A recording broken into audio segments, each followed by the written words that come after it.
Hi, ഞാൻ ശ്രീജിത്ത്. ഇന്ന് നമ്മുടെ വീഡിയോയിൽ നമ്മൾ ഡിസ്കസ് ചെയ്യാൻ പോകുന്നത് വളരെ വ്യത്യസ്തമായ ചില പ്രോബ്ലംസാണ്. എന്ന് വെച്ചാൽ പല രീതിയിൽ ചെയ്യേണ്ട പ്രോബ്ലംസാണ്. ശ്രദ്ധിച്ച് എന്ത് ചെയ്യണം, വീഡിയോസ് കാണണം. ഞാൻ എന്ത് ചെയ്യാണ്, നമ്മുടെ വീഡിയോയിലേക്ക് കടക്കുകയാണ്. അപ്പോൾ നമ്മളിപ്പോൾ ഒരുപാട് പ്രോബ്ലംസ് ചെയ്തു അല്ലേ. ഇനി വേറൊരു കാര്യം, നമ്മുടെ സമാന്തര ശ്രേണിയുടെ മറ്റൊരു പ്രത്യേകതയാണ് നിങ്ങൾക്ക് പറഞ്ഞു തരാൻ പോകുന്നത്. സമാന്തര ശ്രേണിയും പൊതുവ്യത്യാസവും തമ്മിലുള്ള ബന്ധം. അപ്പോൾ നമ്മൾ കഴിഞ്ഞ ദിവസങ്ങളിലൊക്കെ അല്ലെങ്കിൽ കഴിഞ്ഞ ചാപ്റ്റേഴ്സിൽ അല്ലെങ്കിൽ കഴിഞ്ഞ ദിവസങ്ങളിലെടുത്ത വീഡിയോസിലൊക്കെ നമ്മൾ പറഞ്ഞത് എന്താണ്, ഒരു സംഖ്യ കൂട്ടിക്കൂട്ടി പോകുന്ന ആ സംഖ്യയാണ് പൊതുവ്യത്യാസം എന്ന് പറയുന്നതെന്ന് അല്ലേ. ഇനി പൊതുവ്യത്യാസവും ഒരു സമാന്തര ശ്രേണിയിലെ ഓരോ സംഖ്യകളും തമ്മിൽ എന്താണ് ബന്ധം എന്നാണ് പറയാൻ പോകുന്നത്. നമുക്ക് നോക്കാം. ഞാൻ 5 അല്ലേ, ഈ സമാന്തര ശ്രേണിയിലെ ആദ്യത്തെ ആളാരാണ്, 5 ആ 5ന് പൊതുവ്യത്യാസം എത്രയാണ്, 3 അല്ലേ.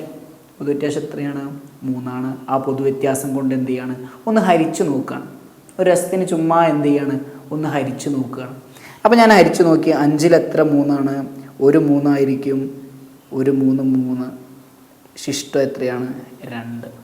അപ്പോൾ 5നെ 3 കൊണ്ട് ഡിവൈഡ് ചെയ്താൽ റിമൈൻഡർ എത്രയാണ് വരുന്നത്, 2 ആണ് വരുന്നത്. ശിഷ്ടം എത്രയാണ് വരുന്നത്, 2 വരുന്നത്. ഇനി രണ്ടാമത്തെ ആളെടുത്തു 8. 8നെയും ഞാൻ 3 കൊണ്ട് ഹരിച്ചു. എത്ര ഉണ്ടാവും, 2, 3, 6. ശിഷ്ടം എത്ര തന്നെയാണ്, 2. വീണ്ടും ശിഷ്ടം എത്ര തന്നെ വന്നു, 2 തന്നെ വന്നു. റിമൈൻഡർ എന്താണ്, സെയിം ആയിട്ട് വന്നു. വീണ്ടും അടുത്ത ആൾ 11നെയും ഞാൻ എന്ത് ചെയ്തു, 3 കൊണ്ട് ഹരിച്ചു. 3, 3, 9. വീണ്ടും ശിഷ്ടം എത്ര വന്നു, 2 വന്നു. ഇതിൽ നിന്ന് നമുക്ക് എന്ത് മനസ്സിലാക്കാം? ഇതിൽ നിന്ന് നമുക്ക് മനസ്സിലാക്കേണ്ട കാര്യം അല്ലെങ്കിൽ നമ്മൾ മനസ്സിൽ വെക്കേണ്ട കാര്യം എന്ന് പറയുന്നത്, ഒരു സമാന്തര ശ്രേണിയിലെ എല്ലാ പദങ്ങളെയും പൊതുവ്യത്യാസം കൊണ്ട് ഹരിക്കുമ്പോൾ കിട്ടുന്ന ശിഷ്ടം, ഒരു സമാന്തര ശ്രേണിയിലെ എല്ലാ ടേമിനെയും കോമൺ ഡിവൈസർ കൊണ്ട് ഡിവൈഡ് ചെയ്യുമ്പോൾ കിട്ടുന്ന റിമൈൻഡർ എന്ന് പറയുന്നത് സെയിം ആയിരിക്കും. എപ്പോഴും സെയിം ആയിരിക്കും. ഇവിടെ നമുക്ക് വന്നത് 2 ആണ്. എല്ലാ സമാന്തര ശ്രേണിയിലും 2 തന്നെ വരണമെന്നില്ല. പക്ഷേ വരുന്ന നമ്പേഴ്സ് റിമൈൻഡറായിട്ട് വരുന്നത് എപ്പോഴും എന്തായിരിക്കും, സെയിം ആയിരിക്കും. ഇതുകൊണ്ട് എന്താണ് ഗുണം എന്നാണ്, അല്ലെങ്കിൽ ഇത് എവിടെയാണ് നമ്മൾ ഉപയോഗിക്കുക എന്നാണ് ഞാൻ അടുത്തത് പറയാൻ പോകുന്നത്. എവിടെയാണ് ഉപയോഗിക്കുക എന്ന് വെച്ച് കഴിഞ്ഞാൽ, നമുക്കൊരു സമാന്തര ശ്രേണി തന്നു. ഈ സമാന്തര ശ്രേണി തന്നെ ആയിരുന്നിരിക്കട്ടെ. ഈ സമാന്തര ശ്രേണി തന്നിട്ട് നിങ്ങളോട് ചോദിക്കുകയാണ് 1000 ഈ ശ്രേണിയിലെ പദമാകുമെന്ന്. അപ്പോൾ നമുക്കിങ്ങനെ എഴുതി നോക്കാൻ പറ്റുമോ? 3, 5, 8 എന്ന് വെച്ചിട്ട് 1000 വരെ എഴുതി നോക്കാൻ പറ്റുമോ? പറ്റില്ല. ഒരുപാട് സമയം നമുക്ക് നഷ്ടമാവും അല്ലേ.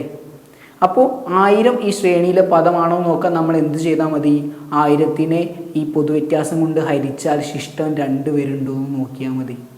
ഹരിച്ചാൽ ശിഷ്ടം 2 വരുന്നുണ്ടെങ്കിൽ അത് അയാൾ എവിടുത്തെ ആളായിരിക്കും, നമ്മുടെ സമാന്തര ശ്രേണിയിലെ മെമ്പറായിരിക്കും. അല്ലെങ്കിൽ സമാന്തര ശ്രേണിയിലെ ആരായിരിക്കില്ല, മെമ്പറായിരിക്കില്ല. അപ്പോൾ നമ്മൾ പഠിച്ച കാര്യം എന്ന് പറയുന്നത് സിമ്പിളായിട്ട് ചുരുക്കി പറഞ്ഞാൽ അത്രയേ ഉള്ളൂ. സമാന്തര ശ്രേണിയിലെ എല്ലാ സംഖ്യകളെയും പൊതുവ്യത്യാസം കൊണ്ട് ഹരിച്ചാൽ കിട്ടുന്ന ശിഷ്ടം എപ്പോഴും ഒരേ ആളായിരിക്കും.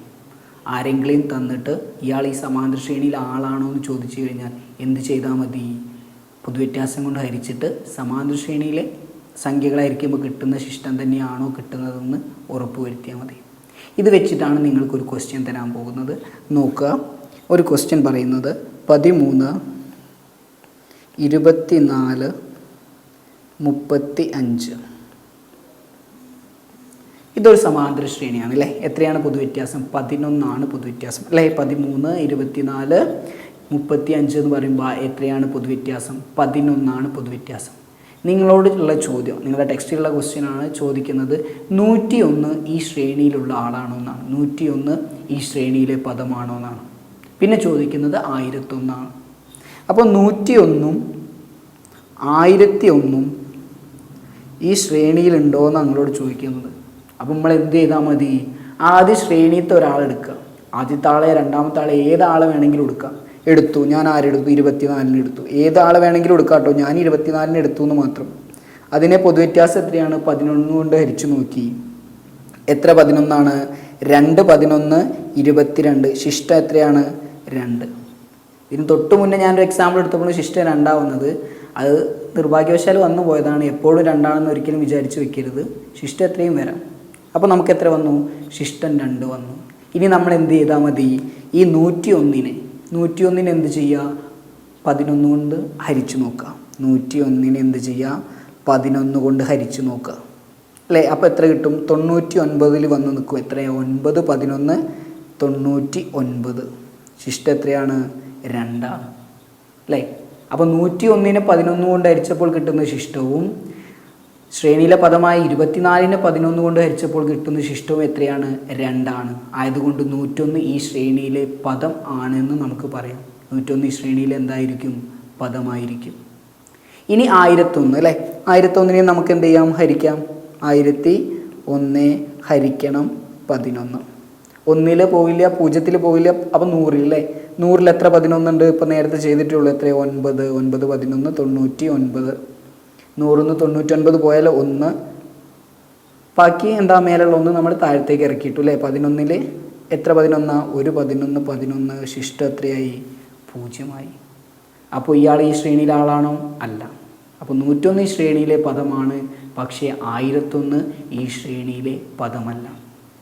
അപ്പോൾ ഒരിക്കൽ കൂടി പറയുകയാണ്, ഏതെങ്കിലും ഒരാളെ തന്നിട്ട് ഇയാൾ ഈ ശ്രേണിയിലെ പദമാണോ എന്ന് ചോദിച്ചു കഴിഞ്ഞാൽ ശ്രേണിയിലെ ഒരു പദത്തെ പൊതുവ്യത്യാസം കൊണ്ട് ഹരിക്കുക. കിട്ടുന്ന ശിഷ്ടം തന്നെയാണോ അയാളെ പൊതുവ്യത്യാസം കൊണ്ട് ഹരിച്ചാലും കിട്ടുന്നതെന്ന് ഉറപ്പുവരുത്തുക. ആണെങ്കിൽ അയാൾ ശ്രേണിയിലെ പദമാണ്, അല്ലെങ്കിൽ അയാൾ ഈ ശ്രേണിയിലെ പദം അല്ല. ഇനി വേറൊരു കാര്യം, നിങ്ങൾക്കൊരു ശ്രേണി തന്നു. ഇപ്പോൾ ഈ ശ്രേണിയിൽ തന്നെ 101 വരെ നോക്കാമെന്ന് വിചാരിക്കും. 101 വരെ തന്നു, അല്ലെങ്കിൽ ഒരു ശ്രേണി എഴുതിയിട്ട് 3 4 1 എക്സെട്ര ഇട്ടിട്ട് അവസാനം ഒരു 1000 കൊണ്ടിട്ട്, എന്നിട്ട് ചോദിക്കുകയാണ് ഇതിൻ്റെ ഇടയിൽ എത്ര നമ്പർ ഉണ്ട് എന്ന് വെച്ചാൽ ഈ ശ്രേണിയിൽ എത്ര പദങ്ങളുണ്ട്, ശ്രേണിയിൽ എത്ര പദങ്ങൾ ഉണ്ട് എന്ന് ചോദിച്ചാൽ നമ്മളെങ്ങനെ ഉത്തരം കണ്ടെത്തും? അല്ലെങ്കിൽ ഈ ശ്രേണിയിലെ പദങ്ങളുടെ എണ്ണം എത്ര എന്ന് ചോദ്യം വരും. നമ്മുടെ ടെക്സ്റ്റിലുള്ള ക്വസ്റ്റ്യൻസാണ്, നിലവിൽ ചോദിക്കാറുള്ള ക്വസ്റ്റ്യൻസാണ്. ഒരു സമാന്തര ശ്രേണി തന്നിട്ട് ഈ ശ്രേണിയിൽ എത്ര പദങ്ങളുണ്ടെന്ന് ആദ്യത്തെ ആളെയും തരും, അവസാനത്തെ ആളെയും തരും, എന്നിട്ട് ചോദിക്കും ഈ ശ്രേണിയിൽ എത്ര പദങ്ങളുണ്ടെന്ന്. അങ്ങനെ വരുമ്പോൾ നമ്മൾ ഉപയോഗിക്കേണ്ട സമവാക്യം എന്ന് പറയുന്നത് എണ്ണത്തിനെ നമ്മൾ n എന്നാണ് വിളിക്കുക അല്ലേ. n സമം അവസാന പദം മൈനസ് ആദ്യ പദം ബൈ പൊതുവ്യത്യാസം.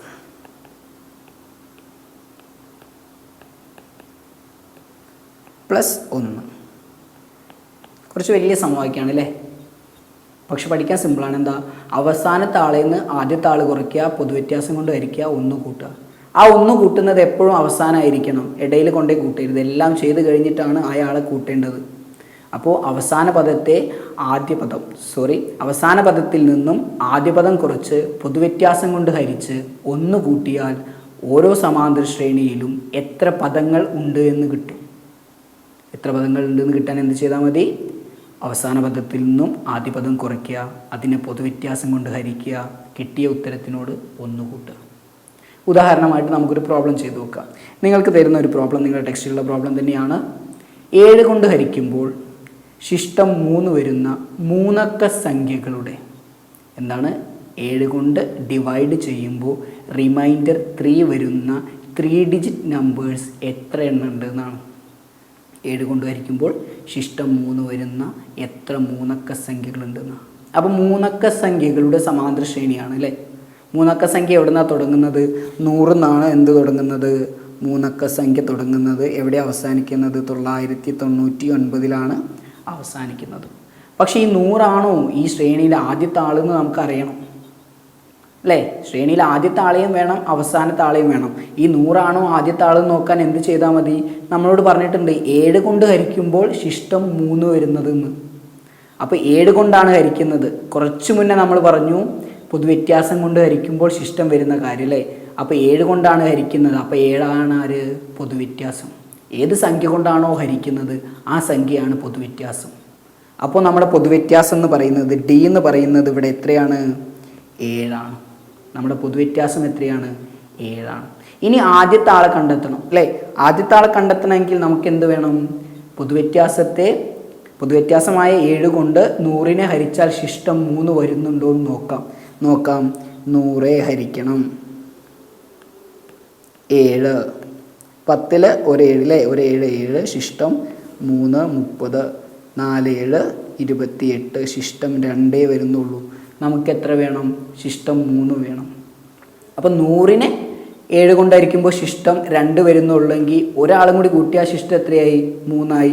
അപ്പോൾ എത്രയായിരിക്കും 101. അപ്പോൾ ഡി 7 ആണെന്ന് കിട്ടി. ആദ്യ പദം എഫ് എത്രയാണ് 101 ആണെന്ന് കിട്ടി. കിട്ടിയത് പിടികിട്ടിയല്ലോ. 100നെ 7 ഹരിച്ചപ്പോൾ ശിഷ്ടം 2 ആവുന്നത്. നമുക്ക് എത്ര ശിഷ്ടം വേണം? 3 ശിഷ്ടം വേണം അല്ലേ. 2 ശിഷ്ടമുള്ളിടത്ത് 3 ശിഷ്ടം വേണമെങ്കിൽ ഒരാളെ കൂട്ടിയാൽ മതി. അപ്പോൾ 101. ഇനി അവസാനത്തെ ആൾ കിട്ടണം. അവസാനത്തെ ആൾ കിട്ടാനും ഇതേ പ്രോസസ്സ് ചെയ്താൽ മതി. എന്താ അവസാനത്തെ ആളാരാണ്? 999. നമുക്കറിയുന്നതിൽ ഏറ്റവും അവസാനം കിടക്കുന്ന 3 അക്ക സംഖ്യ ആരാണ്? 999നാണ്. അതിനെ നമുക്ക് 7 കൊണ്ട് ഹരിച്ചു നോക്കാം. ഒരു 7 ശിഷ്ടം 2 9 താഴേക്ക് വന്നു. 29 എത്രയാണ്? 4 4 7 28 ശിഷ്ടം 1 വീണ്ടും 9 താഴേക്ക് വന്നു. 19 എത്ര 7 ഉണ്ട്? 2 7 14 ശിഷ്ടം എത്രയാണ്? 5.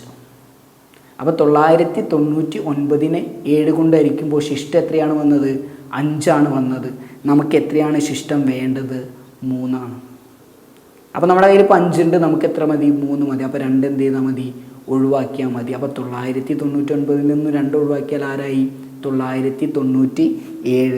അപ്പോൾ അവസാനത്തെ ആൾ എത്ര കിട്ടി? 997 എന്ന് കിട്ടി. ഇനി ഇങ്ങനെ നേരിട്ട് ചെയ്യുമ്പോൾ നിങ്ങൾക്ക് എന്തെങ്കിലും ബുദ്ധിമുട്ടുണ്ടെങ്കിൽ എന്ത് ചെയ്യുക? 999നെ ഹരിച്ച് നോക്കുക. അപ്പോൾ ശിഷ്ടം 5 കിട്ടി. പിന്നെ 998നെ ഹരിച്ച് നോക്കുക. അപ്പോൾ ശിഷ്ടം 4 കിട്ടും. പിന്നെ 997നെ ഹരിച്ച് നോക്കുക. അപ്പോൾ ശിഷ്ടം 3 കിട്ടും. അങ്ങനെയും ചെയ്തു വരാം, കുഴപ്പമൊന്നുമില്ല. തെറ്റൊന്നുമുള്ളവർ എന്ത് ചെയ്യാം? അങ്ങനെ സ്റ്റെപ്പ് ബൈ സ്റ്റെപ്പായിട്ട് ചെയ്തു വന്നാലും ഒരു കുഴപ്പമില്ല. അതൊക്കെ നിങ്ങളുടെ ഇഷ്ടമാണ്. ഇത്രേ ചെയ്യാനുള്ളൂ. അപ്പോൾ നോക്കൂ, ഇപ്പോൾ നമുക്ക് വേണ്ട ആൾക്കാരൊക്കെ ആയില്ലേന്ന്. എന്നെ കാണണമെങ്കിൽ എന്താണ്? അവസാന പദത്തിൽ നിന്ന് അല്ലേ, അവസാന പദം എക്സ് എന്നിൽ നിന്ന് ആദ്യത്തെ ആൾ കുറയ്ക്കണം. ആദ്യത്തെ ആളാരാണ്? എഫ് കുറയ്ക്കണം. എന്നിട്ട് എന്തുകൊണ്ട് ഹരിക്കണം? ഡി കൊണ്ട് ഹരിക്കണം. ഡി ആരാം? പൊതുവ്യത്യാസം അല്ലേ. ഡി കൊണ്ട് ഹരിച്ചിട്ട് എന്ത് ചെയ്യണം? 1 കൂട്ടണം. ഇനി നമ്മൾ ചിത്രം വരയ്ക്കുക. എന്താ? എക്സ് എൻ അവസാനത്തെ ആളാരാണ്? 997. അതിൽ നിന്ന് ആദ്യത്തെ ആൾ കുറയ്ക്കണം. ആരാണ്? 7. എന്നിട്ട് ആര് കൊണ്ട് ഹരിക്കണം? പൊതുവ്യത്യാസം കൊണ്ട് ഹരിക്കണം. എന്നിട്ട് എന്ത് ചെയ്യണം? 1 കൂട്ടണം. എന്ത് ചെയ്യണം? 1 കൂട്ടണം. സോറി, ആദ്യത്തെ ആളാരാണ്? 101 ആണ്. 101 ആണ്. ആദ്യത്തെ ആളാരാണ്? 101 ആണ് അല്ലേ. അപ്പോൾ നോക്കാം. 997ൽ നിന്നും 101 പോയാൽ, 7ൽ നിന്ന് 1 പോയാൽ 6, 9ൽ നിന്ന് 0 പോയാൽ 9, 9ൽ നിന്ന് 1 പോയാൽ 8/7. അതിനോട് എന്ത് ചെയ്യണം? 1 കൂട്ടണം. ഒന്ന് ഹരിച്ച് നോക്കുക. എത്ര വരുന്നത്? 8ൽ 7 എത്രയാണ്? 1. ശിഷ്ടം 1 ഉണ്ടാവും അല്ലേ. ഞാൻ കയ്യിലാണ് കേട്ടോ ഹരിക്കണത്. നിങ്ങൾ എന്ത് ചെയ്യുക? പേജിൽ ഹരിച്ച് നോക്കുക. അപ്പോൾ 8ൽ ഒരു 7 ശിഷ്ടം എത്രയാണ്? 1. ബാക്കി 19ൽ 2 7. അപ്പോൾ 14. ബാക്കി 5 56ൽ 8 7 പ്ലസ് 1 129 അല്ലേ. എൻസം എന്ത് കിട്ടി? 129 എന്ന് വെച്ച് കഴിഞ്ഞാൽ 7 കൊണ്ട് ഹരിച്ചാൽ ശിഷ്ടം 3 വരുന്ന 129 മൂന്നക്ക സംഖ്യകളുണ്ട്. 7 കൊണ്ട് ഹരിച്ചാൽ 7 കൊണ്ട് ഡിവൈഡ് ചെയ്ത് കഴിഞ്ഞാൽ റിമൈൻഡർ 3 വരുന്ന 129 129 എന്തുണ്ട്? 3 ഡിജിറ്റ് നമ്പേഴ്സ് ഉണ്ട്. ഓക്കെ അല്ലേ?